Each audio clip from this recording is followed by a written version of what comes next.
ആരോഗ്യത്തോടെ ഇരിക്കാം. മികച്ച പരിചരണം ഞങ്ങളുടെ ഉറപ്പ്. Shoranur medical trust, Shoranur. രാവിലെ കൂവിയുണർത്തുന്ന പൂവൻ കോഴി അയൽക്കാർക്ക് ശല്യമായപ്പോൾ അവനെ കൊടുങ്ങല്ലൂർ അമ്മയ്ക്ക് സമർപ്പിച്ച് ഉടമ. ഷൊർണൂർ കാരക്കാട് സ്വദേശി സായിരാജാണ് വീട്ടിലെ പൂവൻ കോഴിയെ കൊടുങ്ങല്ലൂർ ക്ഷേത്രത്തിൽ വഴിപാടായി നൽകിയത്. പൂവൻ കോഴി കൂവുന്നത് സമീപവാസിക്ക് ശല്യമാകുന്നു എന്ന പരാതി നഗരസഭാ കൗൺസിലിൽ ചർച്ചയായിരുന്നു. കോഴി കൂവി ശബ്ദമലിനീകരണം ഉണ്ടാകുന്നു എന്ന രീതിയിൽ നഗരസഭ ആരോഗ്യ വിഭാഗം റിപ്പോർട്ട് നൽകുകയും കോഴിയെ വൃത്തിയോടെ വളർത്തണമെന്ന നിർദ്ദേശവും നൽകി. ഇതിനുശേഷവും കോഴിക്കൂവൽ തുടർന്നതോടെയാണ് സായിരാജ് തന്റെ പൂവൻ കോഴിയെ കൊടുങ്ങല്ലൂർ അമ്മയ്ക്ക് നൽകാൻ തീരുമാനിച്ചത്. സമീപവാസിയുടെ പരാതിയെ തുടർന്ന് കൗൺസിലർ CK സൗമ്യയാണ് കൗൺസിലിൽ പരാതി ഉന്നയിച്ചത്.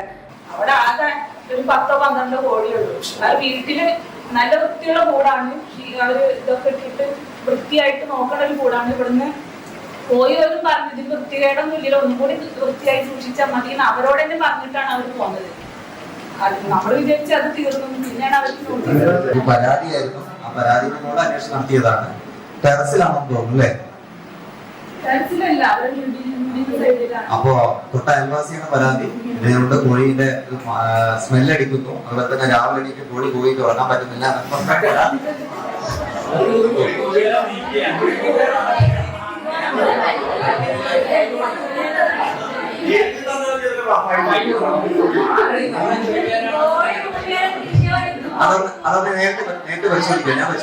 കൗൺസിലിൽ ഇക്കാര്യം ഉന്നയിച്ചത് വലിയ വിവാദവുമായിരുന്നു.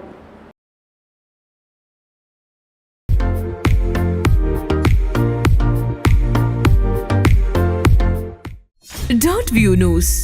കാഴ്ചകളാണ് ലോകം. കണ്ടു തുടങ്ങുക.